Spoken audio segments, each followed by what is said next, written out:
Shalom. This is Ron Warren with the Nuggets of the Torah.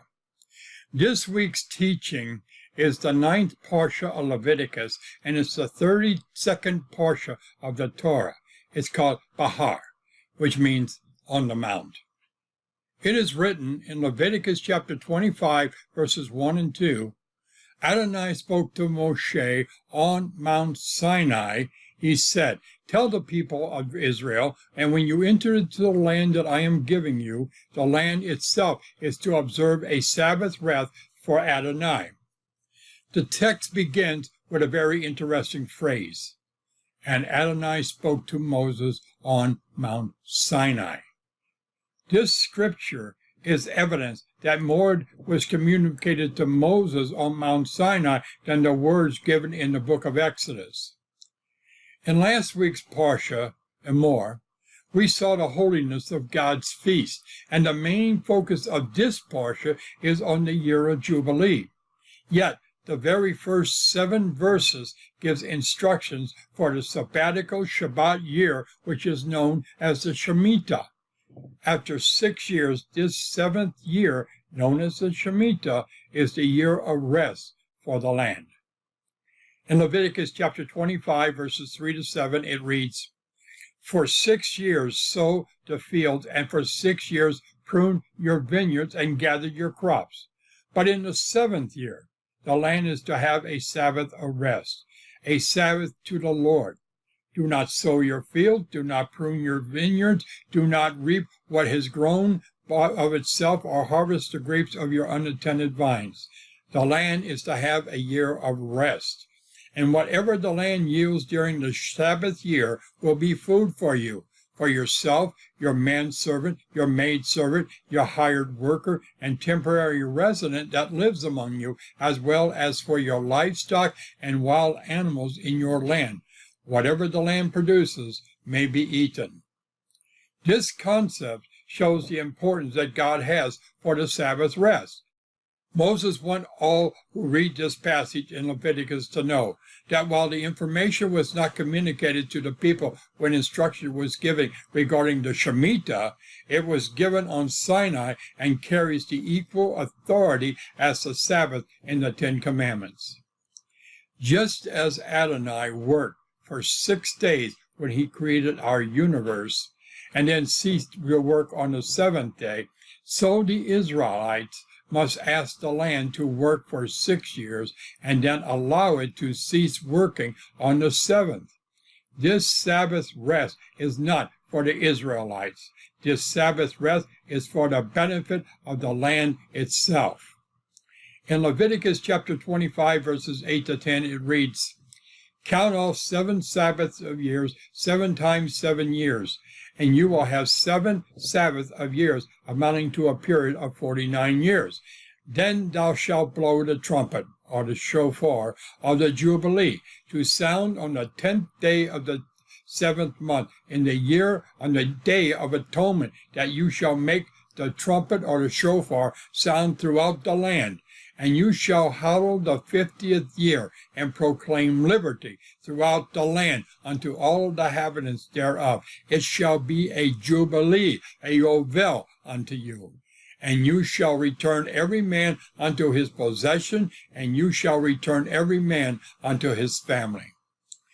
You know, God commanded the children of Israel to count off 7 full sabbatical Sabbath cycles, and 7 cycles of 7 years multiplies out to 49 years. This 50th year was called the Yovel year. Yovel is transliterated into the English Bibles as Jubilee.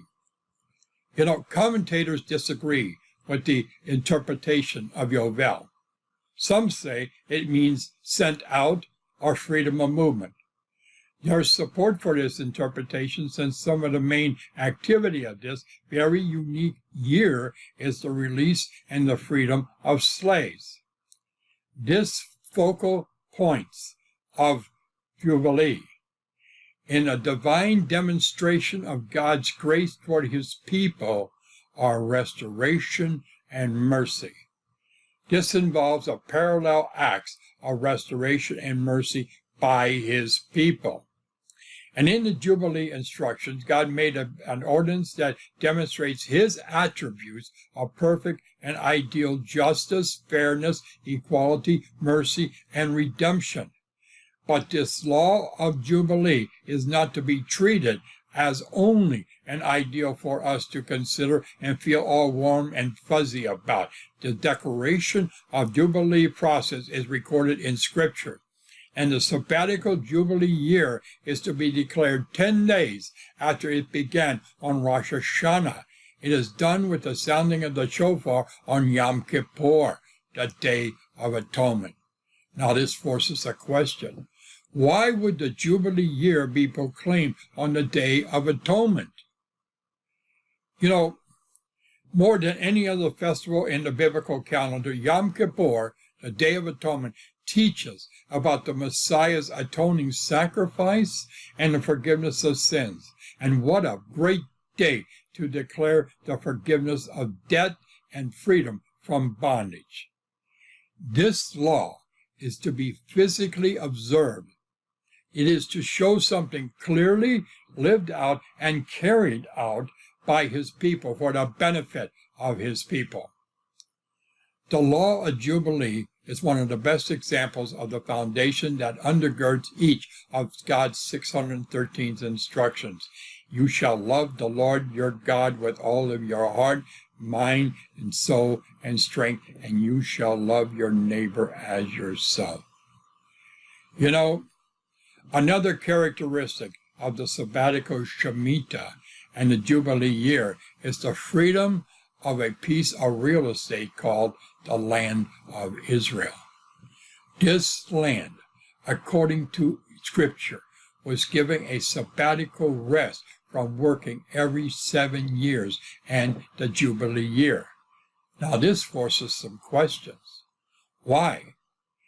If you were a person farming the land and you had a right to determine that your field was not allowed to be plowed on a certain year, who has the right to decide who could live on the land? Who has the right to choose your lifestyle while on the land? You know, the answer to these questions are found in Scripture. Leviticus chapter 25, verse 23 reads, "The land shall not be sold in perpetuity, for the land is mine, for you are sojourners and residents with me." Because God is the owner, he has the sole right to determine the usage and place his chosen people, Israel, as caretakers for his land. And there's a connection between the Jubilee year and the prophet Isaiah regarding the ownership of the land.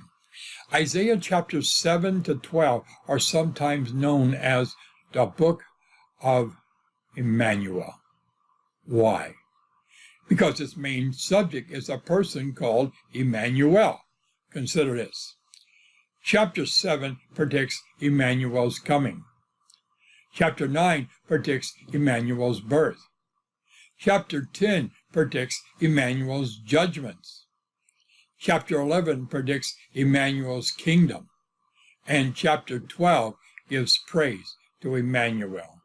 And in the very middle of this revelation of Emmanuel is chapter 8. In Isaiah chapter 8, verse 8, it reads, "And he, the king of Assyria, shall pass through Judah, and he shall overthrow and go over, and he shall reach even to the neck, and the stretching out of his wings shall fill the breadth of thy land, O Emmanuel." This verse declares that the land of Israel is Emmanuel's land. God was concerned with the children of Israel's treatment of the land because it was not their land. It was Emmanuel's. When this verse is compared to Matthew chapter 1, it states that Emmanuel means God with us, which is Yeshua the Messiah. It is written in Matthew chapter 1, verse 23, who is quoting Isaiah the prophet, "Behold, a virgin shall be with child, and they shall call his name Emmanuel," which is being interpreted God with us. The land was and is really Yeshua's land. That is why he came to it, never left it, wept over it, and will come back to it and rule over it. Shalom. Until next week's episode of the Nuggets of the Torah. And if this teaching has been a blessing to you, consider subscribing to this YouTube channel.